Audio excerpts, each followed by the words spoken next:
कसं काय मित्रांनो, welcome to the Omkar method. Hello, मैं आप सबके लिए फिर से लेके आ गया है वो कमाल का टॉपिक। तो पिछले वीडियो में हमने देखा था अलजेब्रा ऑफ स्टेटमेंट, तो ये है उसका पार्ट 2। पिछले वीडियो में जैसे हमने 5 लॉज देखे थे, हम आज आगे के 5 लॉ देखेंगे। तो चलिए शुरू करते हैं। तो पहले हमारे पास है आइडेंटिटी लॉ। तो यूजुअली आइडेंटिटी लॉ अगर हम देखेंगे तो कोई भी एक लॉजिक के साथ उसका ट्रू या फॉल्स वैल्यू होता है। तो जैसे यहाँ पे हमको दिया है पी एंड ट्रू, तो अगर ट्रू जब जब रहेगा किसी के भी साथ, तो ये एंड हो या और हो, तो उसका वैल्यू वो पी ही रहेगा। एंड पी और फॉल्स होगा तो उसका वैल्यू पी होगा। लेकिन अगर पी एंड फॉल्स रहेगा तो उसका वैल्यू फॉल्स होगा, और पी और ट्रू रहेगा तो उसका वैल्यू ट्रू रहेगा।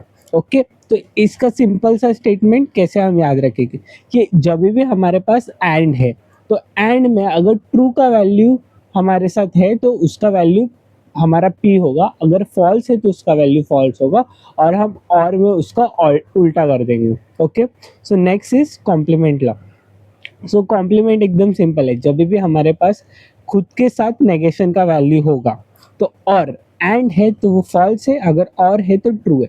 लाइक पी है उसके साथ नेगेशन है, तो एंड होगा तब वो फॉल्स हो जाएगा, और रहेगा तो वो ट्रू हो जाएगा। Simple easy. सो नेक्स्ट है हमारा एब्जॉर्प्शन लॉ। एब्जॉर्प्शन मतलब नाम से समझ रहा है, जो है वो पूरा अपने अंदर खींच लेगा और बाकी जो रहेगा छूट जाएगा। जैसे यहाँ पे हमारे पास एक है पैरामीटर पी एंड क्यू, ठीक है, और उसके साथ और दिया है पी के साथ। तो ये पी ने क्या किया, ये सारा वैल्यू एब्जॉर्ब कर लिया, तो वो लास्ट में बचेगा सिर्फ पी, तो that is equivalent to P. Similarly यहाँ पे हम देखेंगे तो पी एंड पी और क्यू है, तो ये वाले पी ने ये वाला पूरा ऑब्जर्व कर लिया और एंड में बचेगा सिर्फ हमारे पास P. Clear? Okay, so next is conditional biconditional. हमने तो उसका ये देखा है कि पी इम्प्लीकेशन क्यों लिखते, पी डबल इम्प्लीकेशन क्यों लिखते, वैसे ही इसका लॉ क्या होगा। तो जो पी इम्प्लीकेशन क्यू है उसे हम लिखेंगे नेगेशन ऑफ पी और क्यू। एंड बाय कंडीशन में जो हमारा पी डबल इम्प्लीकेशन क्यू है, तो उसको हम ऐसा लिखेंगे P implication of Q and Q implication of P, जिसको हम बोल सकते हैं कि जैसे ये वाला वैल्यू जो ऊपर था, अभी अगर हम देखेंगे तो ये एक्चुअली का कंडीशनल है, ये भी कंडीशनल है। तो सिंपल जो इधर वाला है वो वैल्यू पुट करेंगे, तो P implication Q negation P और क्यू हो जाएगा, वो डाला। वैसे ही क्यू इम्प्लीकेशन पी इंटरचेंज हो गया, नेगेशन क्यू और पी होगा। सिंपल।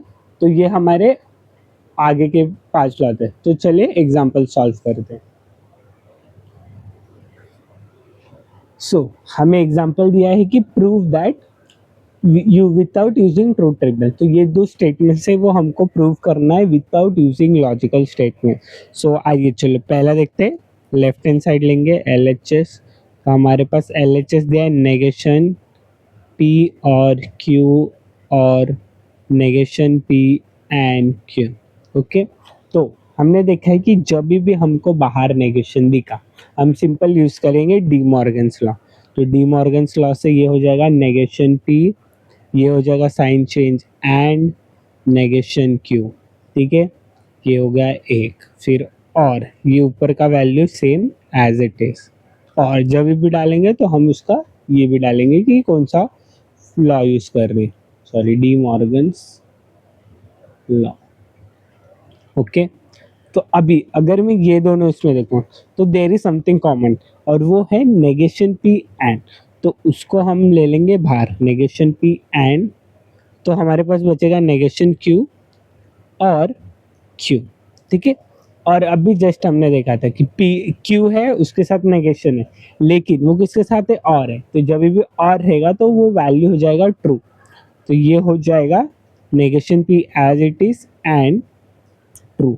ओके, सॉरी ये वाला मैं भूल गया, तो ये हमारा हो जाता है डिस्ट्रीब्यूटिव लॉ,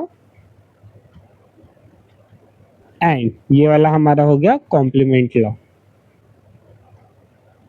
तो अभी हम अगर इसको देखेंगे तो negation P and true, sorry, तो ये हो जाएगा हमारा आइडेंटिटी लॉ से, ये हो जाएगा negation P.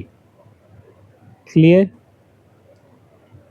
Identity law. Okay, so next example देखते हैं। तो नेक्स्ट एग्जांपल में that is equal to RHS। So next example हमारा है, ये दिया है कि P और Q एंड नेगेशन P। ठीक है, तो लेफ्ट हैंड साइड हमने लिया P और Q and negation P। Okay, so देखते हैं, अगर मैं इसको इस तरीके से लिखूं तो वो सेम ही चीज़ हुआ। ये हमने पिछले वीडियो में देखा था, ये हमारा होता है कम्यूटेटिव लॉ। ओके, नाउ अगर हम ध्यान से देखेंगे तो ये नेगेशन पी इंस के साथ जा सकता है, तो अभी हम यहाँ पे यूज़ करेंगे हमारा डिस्ट्रीब्यूटिव लॉ। तो ये पी नेगेशन पी सबके साथ जाएगा, तो ये नेगेशन पी एंड पी और negation P and Q. Okay, तो ये हमने यूज़ किया हमारा डिस्ट्रीब्यूटिव लॉ। ओके, सो अभी अगर हम देखें, फिर से आ गया P और नेगेशन P, तो अभी लेकिन इसके साथ साइन है एंड, तो इसका वैल्यू हो जाएगा फॉल्स।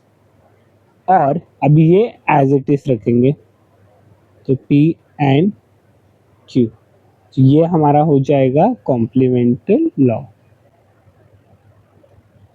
सो नाउ सिंपल, ऑलमोस्ट लास्ट है, अभी देखेंगे हमारे पास फॉल्स है और ये वाला पैरामीटर। तो आइडेंटिटी लॉ की मदद से हमने देखा है कि अगर फॉल्स के साथ और में कोई भी रहेगा तो वो वैल्यू वही आ जाएगा। तो negation P and Q that is equal to RHS, और ये है हमारा identity law. Clear? And that's how we have hence proved. Okay, hope आपको समझ आया रहेगा, इजी लगा रहेगा। तो ऐसे ही सिंपल और इजी ट्रिक्स एंड सॉल्यूशंस के लिए please subscribe to the Omkar method, and thank you.